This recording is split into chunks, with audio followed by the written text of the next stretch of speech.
Welcome to the Epoint post tutorials. In this video, I will walk you through the main menu cashier screen. Let's get started.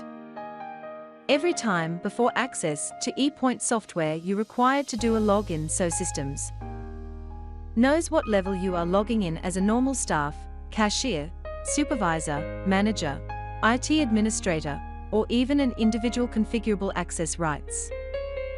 This is the login screen. You have few options to log in. By keying in ID code, PIN, using PIN only, by swiping the Access ID card, or using the fingerprint to access. Of course, fingerprint is hardware dependent. Right now you at Main Menu Cashier screen.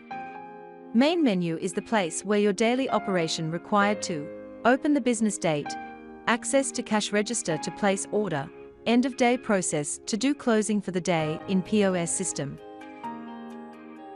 We had two type of version for cashier and ordering program.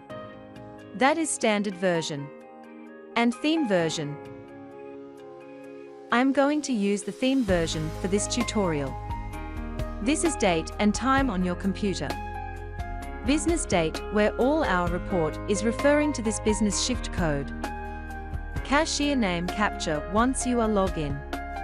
Each program had their own terminal number. Company registered name. By clicking this button, easily switch theme color. It's look pretty cool, isn't it? All function button highlighted area is configurable.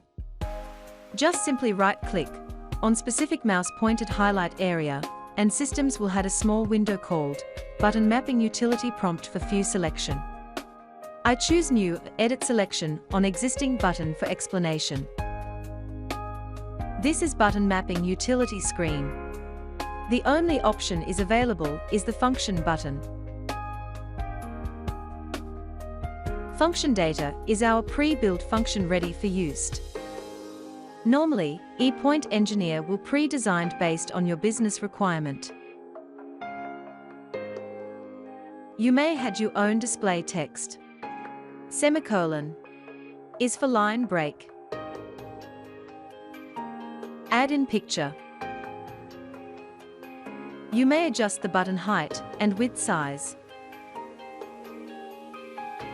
Change the foreground color for the button. Increase or decrease font size. Remember to save it. Oops!